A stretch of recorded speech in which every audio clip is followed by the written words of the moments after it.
Assalamualaikum warahmatullahi wabarakatuh. Waalaikumsalam warahmatullahi wabarakatuh. Oke, teman-teman semua, kami dari kelompok 2, yaitu kelompok dari Mikro dan Bioteknologi. Di sini kami akan menjelaskan kepada teman-teman semua apa yang dimaksud dengan mikroorganisme dan apa saja jenis-jenis dan bentuk-bentuk mikroorganisme yang ada di kehidupan kita. Iya. Oke, anggotanya seperti teman-teman bisa lihat, ada Fatul, ada Bakis, ada saya Najwa, dan di sebelah saya Rahia. Yang pertama yaitu pendahuluan penggunaan mikroorganisme yang akan dibacakan oleh Fatul. Baik, penggunaan mikroorganisme. Yaitu prinsip bioteknologi adalah penggunaan makhluk hidup atau bagian-bagiannya, terutama mikroorganisme yang memiliki enzim untuk membentuk suatu produk atau hasil yang berguna bagi masyarakat dan untuk kesejahteraan hidupnya. Oke, selanjutnya Kemudian mikroorganisme yang digunakan untuk bahan pembuatan makanan dan minuman. Yaitu pembuatan bahan makanan dan minuman dilakukan melalui proses fermentasi, yaitu tepatnya di bagian bioteknologi konvensional. Bahan makanan tertentu diubah menjadi makanan bentuk lain sehingga cita rasanya itu menjadi lebih enak dan menarik serta mengandung nilai gizi yang tinggi. Contohnya, susu diubah menjadi keju dan yogurt.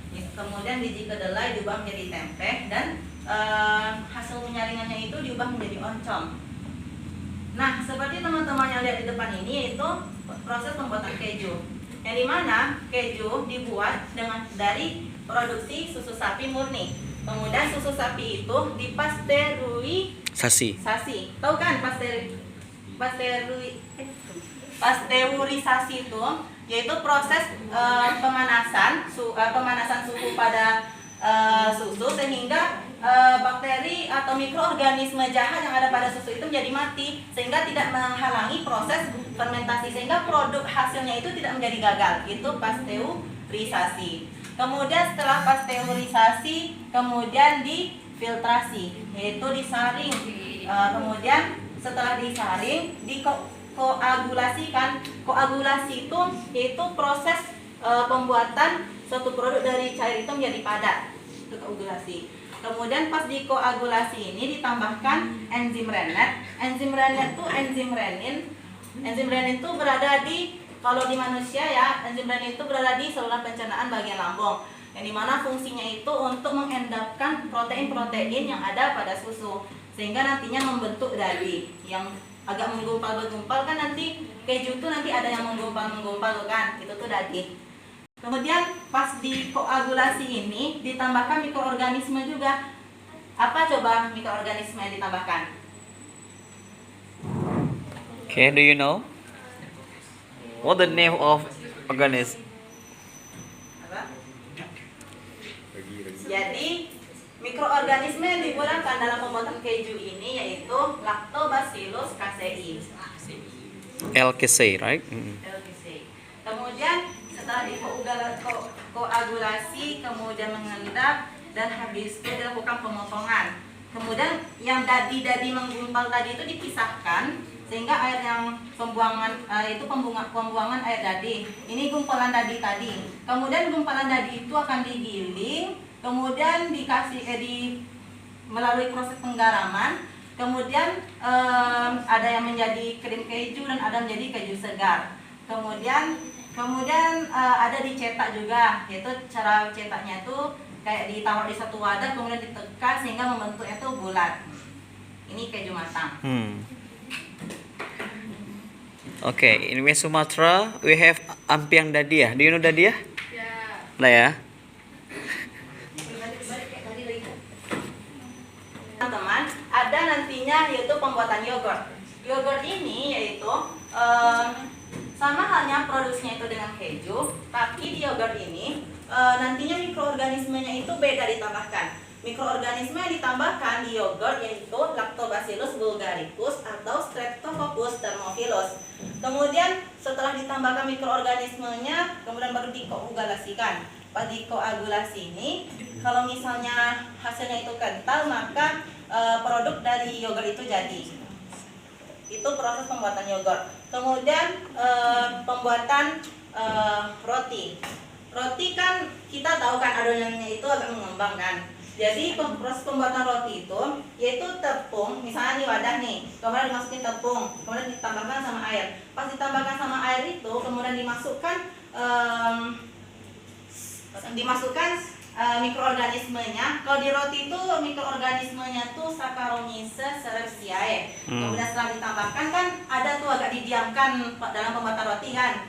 Didiamkan tuh ditutup ke bagian atasnya sama kalau misalnya orang tuanya sering buat roti. Maksudnya kan alhasil kan roti itu menjadi mengembang tuh.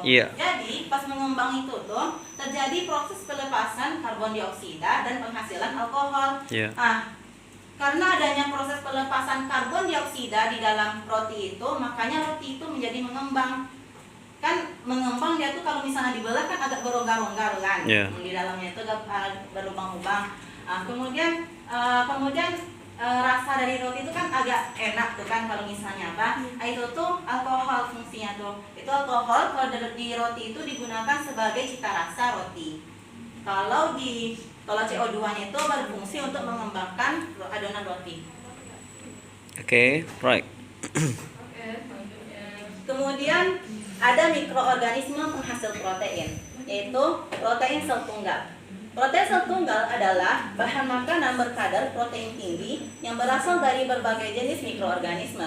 Salah satunya yaitu Chlorella species. Yaitu kegunaannya itu antioksidan tinggi sehingga baik untuk kesehatan. Kemudian yang kedua yaitu Artospira maxima atau sering kita sebut dengan spirulina. Itu Artospora maxima itu spirulina. Yang dimana fungsi dari spirulina ini yaitu meningkatkan sistem imun. Kenapa meningkatkan sistem imun? Karena kan sistem imun di tubuh kita itu mengandung protein kan. Jadi bahan penyusun dari sistem imun itu kan protein. Jadi si spirulina ini tuh dia dapat meningkatkan sistem imun karena dia dapat memproduksi banyak protein. Kemudian yang ketiga yaitu Methylophilus methylotrophus, yang dimana kegunaannya itu penggabungan unsur 13 karbon dan 15 nitrogen dan 2 hidrogen ke dalam asam nukleat, sehingga terjadi proses penggabungan ini tuh bisa membentuk antibodi seseorang itu semakin kuat atau tahan terhadap penyakit.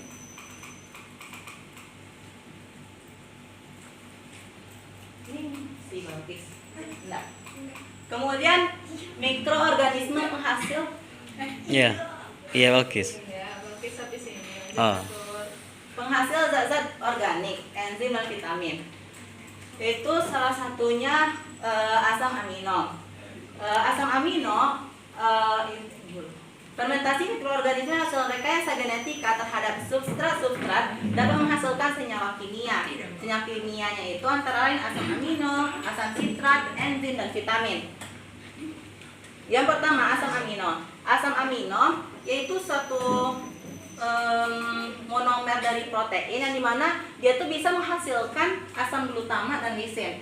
Jadi asam glutamat itu mikroorganismenya itu yaitu Brevibacterium flavum.